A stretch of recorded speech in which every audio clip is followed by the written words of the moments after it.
In this video, I'm going to walk you through the best way, in my opinion, to pick the niche that you're going to focus on to start your business. So I asked my Instagram, what are some of the questions that you have? And this one came up a lot, which is like, how do I pick my customer? How do I pick the niche? Like, what's the process, etc. And so obviously my book, this guy, it's 99 cents on Amazon. For those of you guys who don't know, are like, it's not 99 cents. The Kindle is 99 cents because it's digital. The hard copy, Amazon changes the prices, but you can get a hardback or you can get the digital one for 99 cents because that's the lowest they would let me sell it for. All right. Anywho, so picking the niche, I think this is something that's like wildly misunderstood. And I'll tell you where most people get wrong is that they pick a niche and they have no idea about the niche. All right.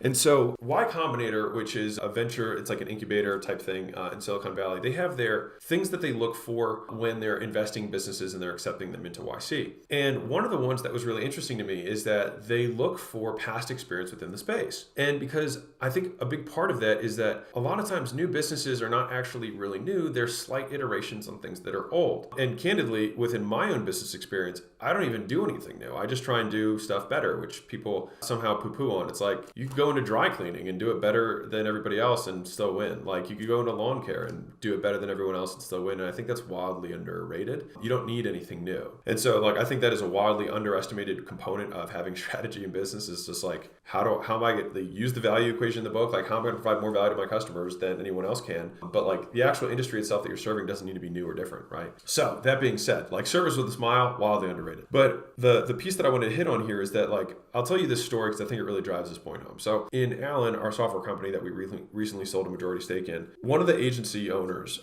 for 9 months was just like never making progress, right? Like was always hopping on, was always having issues. And it was like his clients weren't getting results. And he was like, how do I get around that? And I was like, you need to fix that. And it got to the point where I just said, listen, man, like you don't know what you're doing, which is why your clients aren't getting results, period. He's like, well, I've got this one guy who does, who makes all this money using using the leads that we get him. And I was like, okay, well, why is he making money and the other ones aren't? He's like, well, I don't know. And I was like, right. So that's not because of you, that's because of him. And so what I told him to do, which was wild at the time, I said, I think that you should close your agency. I was like, I don't think you know anything about real estate. I said, I think that if you know how to get real estate leads, then you should go get your realtor's license, go generate your own leads, and go build a real estate business and learn it. And then once you have succeeded in doing that, then if you want to, then go make the agency and show other people how to do it because you've actually done it. And so there was a tweet by Layla, my wife. She said stop listening to people about how to play the game who've never been anywhere but the sidelines. And the problem is too many of the people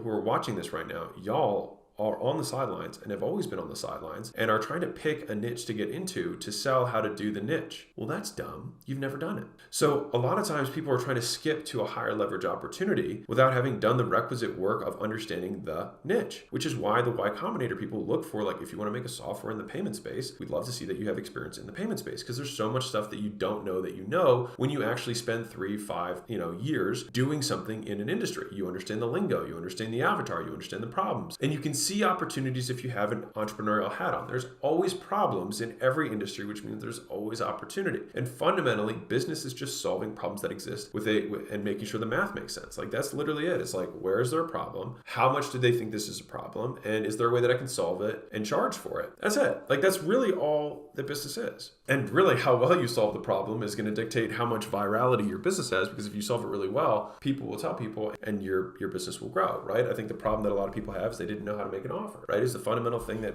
is the beginning of building a business is you got to know what you're selling. And so that was a problem for a lot of people. And then people got that problem solved and then they told their friends and the book sold 100,000 copies in 6 months with no promotion. And so I'm sharing this because I couldn't write a book on offers without having made a ton of offers. And I feel like there's too often people who are trying to focus on a niche who've never actually done the thing in the niche. And this is really, really rampant in the internet space because everyone's trying to take a shortcut to get there when they realize, like when I'm telling you right now, you're never going to get there because you're not good enough. Like you're never going to get there because you're not good enough. You have to do the rocky cutscene. You have to eat the shit for a period of time so that you can get the reps in, so you can put your time under the bar in, so that you can actually get good. And before you are good, you will suck. And you have to accept a long period of sucking, and you do enough volume that eventually you'll suck so little that you'll actually be good. And then at that point, then you'll actually have a real decision to make, which is I'm actually really good at this thing now that I've learned. Do I want to teach it to other people, or just want to do more of the thing that I'm doing, right? Because like a realtor can then just grow a team of 100 realtors and own the entire thing, which is what I'd recommend this guy do, right? Rather than have an agency that does it, right? And so this is kind of where I think the problem is that like I had another question that was sent to me on Instagram, which is like, hey, how do I solve churn? Because a lot of my clients aren't getting results. And I'm like, well, duh. He's like, no, he said, how do I scale from 10,000 to 100,000 a month when I don't have a lot of testimonials? I was like, you're not good at the thing that you're supposed to be good at, which is why you don't have testimonials, which is why you're not going to $100,000 a month. Like, he's making the goal $100,000 a month rather than being good. I have no words. I have no words. I don't get it. You know what I mean? Like, everyone's in such a fucking rush that you will never get there. It is the slowest path to getting there is to fool yourself into thinking that you're good at something that you're not. You have to go and pull the thread and say, and the thing is like, well, do what you're passionate about. Whatever. You're not going to be passionate about stuff that you suck at. What you have to do is like, which of these opportunities seem like they potentially have high leverage, and I'm going to learn from the bottom, right? It's like one of the best ways to learn stuff is starting at the bottom, not because it's the only option, but because if you understand the entire pathway of a client journey or of an industry journey, then you will have more trench knowledge, more depth of experience that you will be then able to apply. People see my, videos on personal finance. People see videos of mine on sales. People see videos on mine recruiting. People see videos of mine of marketing. And it's like, how did you acquire all these skills? It's because it's not like because I tried to jump to the spot that I'm at. You can't skip. Like, there's a sequence. Buildings are built with foundations, and your career is a pyramid, and the peak of that pyramid is based on the depth of the foundation that you build. And so, like, I've said this before, and I'll say it again, but your work works on you more than you work on it. And so even though you might not be getting paid in the period that you're at, just because you're struggling doesn't mean you're failing. And the thing is, as long as you're getting better, you're making progress, and the progress is the success, is that you are getting better. And like, you will turn the corner. Like, that's an inevitability if you put enough time in, period. I promise you that. If you don't stop doing something for 10 years, you'll be really good at it, period. And if you're really good at it, you'll like doing it. Right? And if you like doing it, then at that point, you won't wonder why your business isn't making money, because you'll actually be good. And then you won't have these questions. But the questions that I get, I would say a third of them come from a very short time horizon. It's like, why am I not a millionaire? It's been 90 days, Alex. What the hell? It's like, well, you didn't put the 5 years in. So if you're trying to figure out what niche you're going to pick, the point is to just pick and then accept that you're not going to be overwhelmingly successful for like 5 years. Every entrepreneur like that I know of puts 5 years in before anything really happens. And you're like, fuck, 5 years? Probably shouldn't tell new entrepreneurs that. Yes, you're going to be very successful very quickly. You should quit your job and do it. It takes a long time to learn because there's a lot of stuff you got to know. You got to know how to generate leads. You got to know how to work leads. You got to know how to set appointments. You got to learn how to close. You got to learn how to set up bank accounts. You got to learn how to transact. You got to learn how to do billing. You got to learn how to do payroll. You got to learn how to actually fulfill a product. You got to learn how to create a customer journey. You got to learn how to ascend people. You got to learn how to decrease churn. You got to there's a lot of stuff. You got to learn how to recruit. You got to learn how to hire. You got to there's a lot of stuff that you got to learn. And so to think that it's somehow going to take 90 days, it's like, why do you think that you can get a chemistry degree in 4 years and think you can somehow become a master's at entrepreneurship in 90 days? It doesn't give respect to the game. Like, you have to respect the game.